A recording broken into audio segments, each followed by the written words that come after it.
اللہ یوں کہہ رہا ہے، اے میرے نافرمان بندو، اے میرے نافرمان بندو، اے میرے میرے میرے اپنا بیٹا نافرمان ہو تو ماں کہتی تو میرا بیٹا نہیں ہے، دور ہو جا میری نظروں سے۔ باپ کہتا ہے تو میرا نطفہ ہی نہیں ہے، میں تجھے آگ کرتا ہوں جائیداد سے۔ اور اللہ کہتا ہے اے میرے بندے، اے میرے بندے، اے میرے بندے، میرے بندے تم میرے ہو، تم کیوں ڈر گئے ہو؟ کتنوں کو تمہارے گناہ ہیں؟ زمین بھر دی ہے، زمین بھر دی ہے، آسمان بھر دیا ہے، آسمان تک تیرے گناہ چلے گئے۔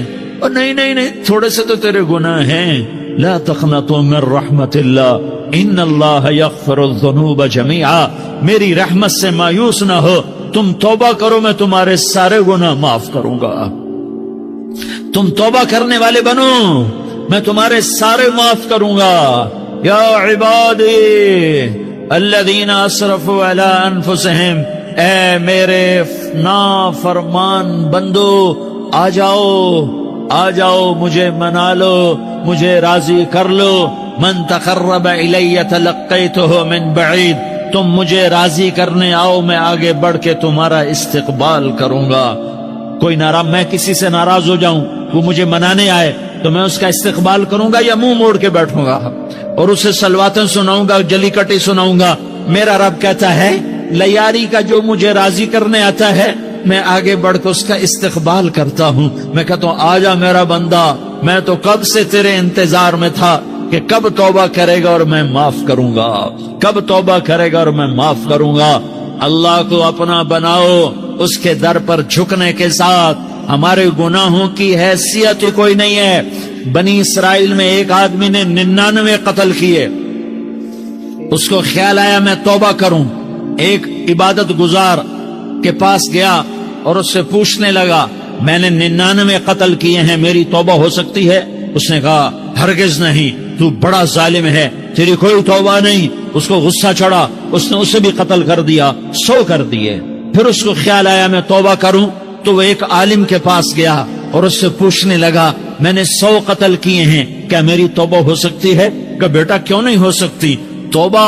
آئے ہائے ہائے ہائے ہائے۔ میرا رب ایک مثال دیتا ہے، کہتا میرا بندہ تو اتنے گناہ کر کہ زمین کو بھر دے، اس خلا کو بھر دے، چاند تاروں ستاروں کو بھر دے، اتنے گناہ کر کہ آسمان کی چھت کو لگا دے، زمین سے اٹھا اور آسمان کی چھت کو لگا دے۔ اتنے گناہ کرنے کے بعد صرف ایک دفعہ کہہ دے یا اللہ معافی دے دے تو میں سارے ہی معاف کروں، سارے معاف کروں گا، ولا ابالی، اور مجھے کوئی پرواہ نہیں ہوگی۔ میں نے کہا بیٹا گناہوں کی معافی تو یقیناً ہے، لیکن توبہ کا ہونا ضروری ہے۔ تیری توبہ پکی ہونے کے لیے یہ ماحول چھوڑنا ضروری ہے۔ تو یہ بستی چھوڑ کے اس بستی میں چلا جا، وہاں نیک لوگ رہتے ہیں، ان کی صحبت میں تو رہے گا تو تیری توبہ پکی ہو جائے گی۔ اس نے کہا میری معافی ہو جائے، میری معافی ہو جائے، میں ہر کام کرنے کو تیار ہوں۔ بوریا بستر اٹھایا، جو تبلیغ والے کہتے ہیں گھر چھوڑو، لیاری چھوڑو، بستر اٹھاؤ اور چلے کے لیے نکلو، 4 مہینے کے لیے نکلو کہ اپنی توبہ کو پکا کرو، ورنہ ماحول کی گندگی پھر آدمی کو گرا دیتی ہے، پھر گرا دیتی ہے، پھر گرا دیتی ہے۔ وہ نکلا، راستے میں موت آئی، جب موت نے جھٹکا دیا تو اس نے چھلانگ لگائی اس نیک لوگوں کی بس کی طرف۔ وہ ایسے اس کے ہاتھ اس کے آگے اور پورا جسم ایسے آگے پھیلا ہوا۔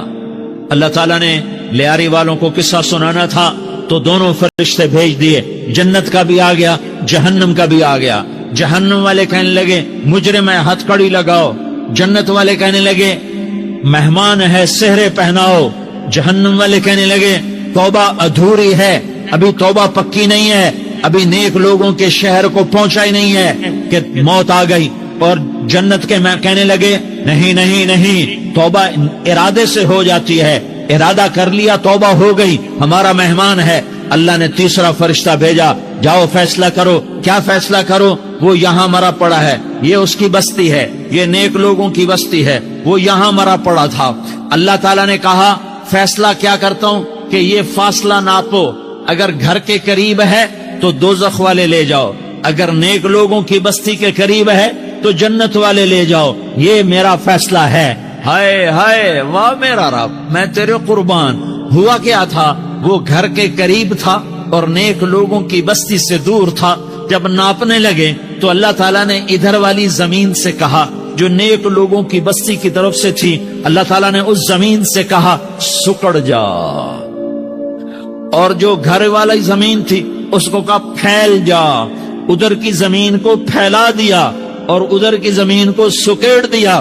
جب ناپا گیا تو وہ نیک لوگوں کی بستی کے قریب ہوا۔ اللہ نے کہا لے جاؤ جنت میں، ہم نے معاف کر دیا۔ اور یہ تو بنو اسرائیل کا آدمی ہے، ہم تو محمد مصطفیٰ صلی اللہ علیہ وسلم کے امتی ہیں۔ ایک بنو اسرائیل کا آدمی، اس کا نام تھا کفل، اور روزانہ رات کو نئی لڑکی اس کے پہلو میں آتی۔ شراب کا دور چلتا اور زنا کا کب سے منہ کالا کرتا۔ ایک رات ایک لڑکی کو 60 دینار دے کر لایا۔ 60 دینار کوئی 10 لاکھ روپیہ بنتا ہے۔ کیا مال تھا کہ ایک رات کا 10 لاکھ دے کر آیا۔ جب کمرے میں داخل ہوا تو وہ لڑکی رو رہی تھی، تو کفل نے پوچھا کیوں رو رہی ہو، میں نے زبردستی تو نہیں کیا۔ تو وہ اس نے روتے ہوئے کہا کفل میں پیشہ ور عورت نہیں ہوں، میں عزت دار عورت ہوں، مجھے بھوک نے یہاں تک پہنچایا ہے۔ میں یہ کہا کرتا ہوں جب سردار لوگ، جب مالدار لوگ زکوٰۃ نہیں دیتے تو غریبوں کی بیٹیاں نیلام ہو جاتی ہیں۔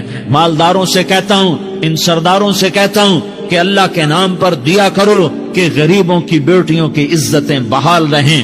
تو کفل نے جب دیکھا اور جب سنا، آنسوؤں کو دیکھا اور اس کی بات کو سنا، تو وہ اس کا وحشی دل، پتھر دل، کیا آنسوؤں نے کام کیا کہ وہ رونے لگا۔ کفل رونے لگا اور کہنے لگا بہن جس عزت سے آئی تھی اسی عزت سے واپس چلی جا، اور میں بڑا کتا انسان ہوں، میں بہت گندا انسان ہوں، میں تیرے آنسوؤں کے طفیل توبہ کرتا ہوں، تو میرے لیے دعا کر دے، اللہ میری بخشش کر دے، اور تو چلی جا اپنی عزت کی سلامتی کے ساتھ، اور جو مال میں نے تمہیں دیا تھا تمہیں ہدیہ۔ وہ بچی گھر پہنچی اور کفل کو پتہ نہیں اگلے لمحے کیا ہونے والا ہے۔ تھوڑی دیر کے بعد کفل مر گیا، اچانک جوانی میں موت آ گئی۔ کفل کو نہیں پتا تھا کہ میری زندگی کی چند گھڑیاں باقی ہیں۔ ساری زندگی زنا شراب میں گزری، آخری چند لمحے میں توبہ کی۔ اب میرے اللہ نے کیا کیا؟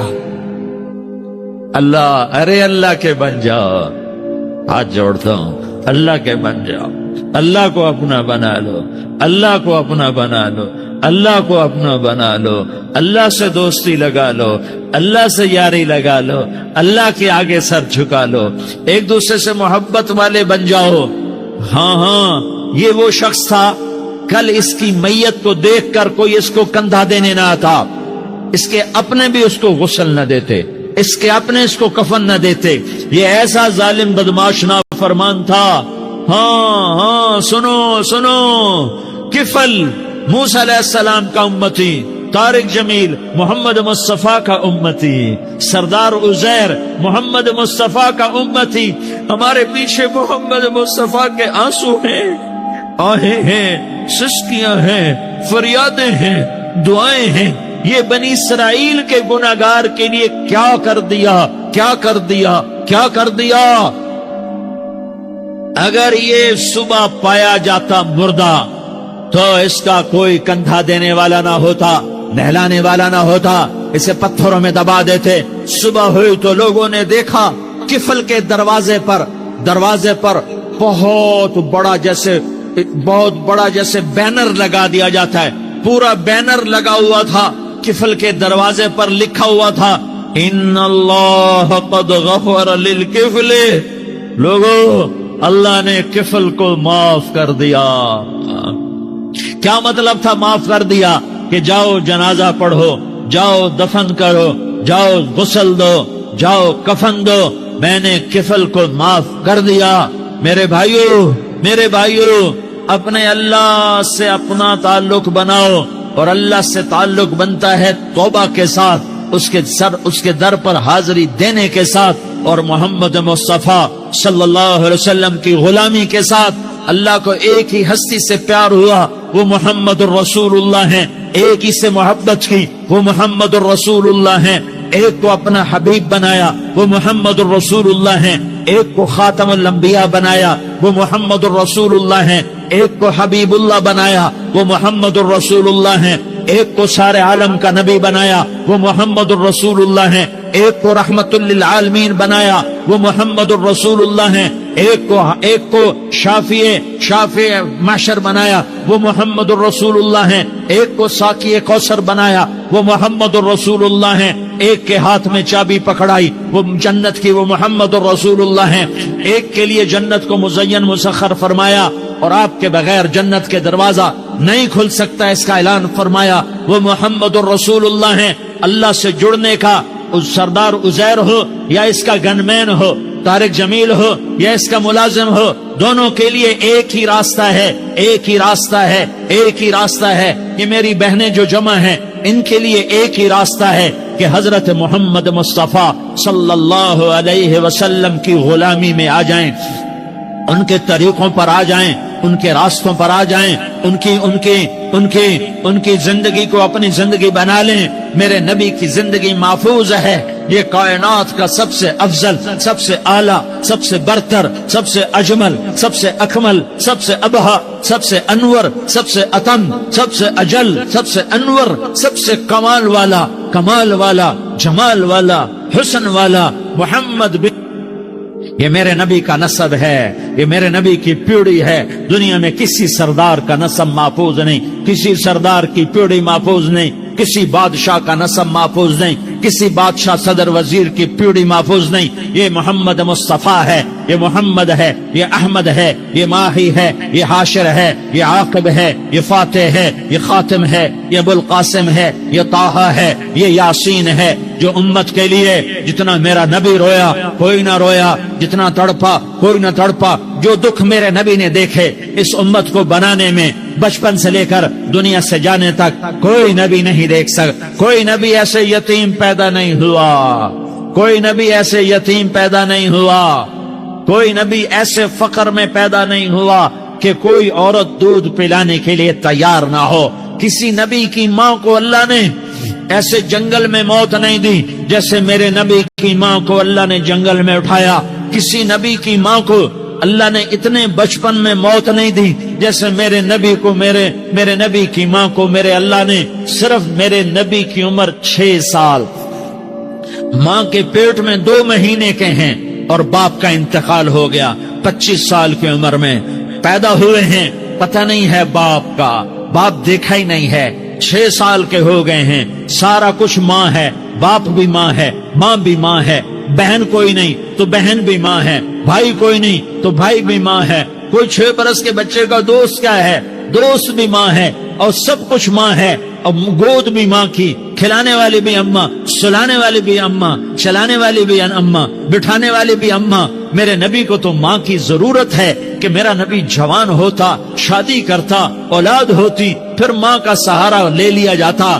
ہائے میں قربان جاؤں، میرے نبی کی عمر 6 سال اور آپ مدینہ گئے ہیں اپنی ماں کے ساتھ، اپنے باپ کی اپنے خامند کی قبر کی زیارت کے لیے حضرت آمنہ نے سفر کیا، وہاں پہنچی، 1 مہینہ قیام کیا، واپسی شروع ہوئی۔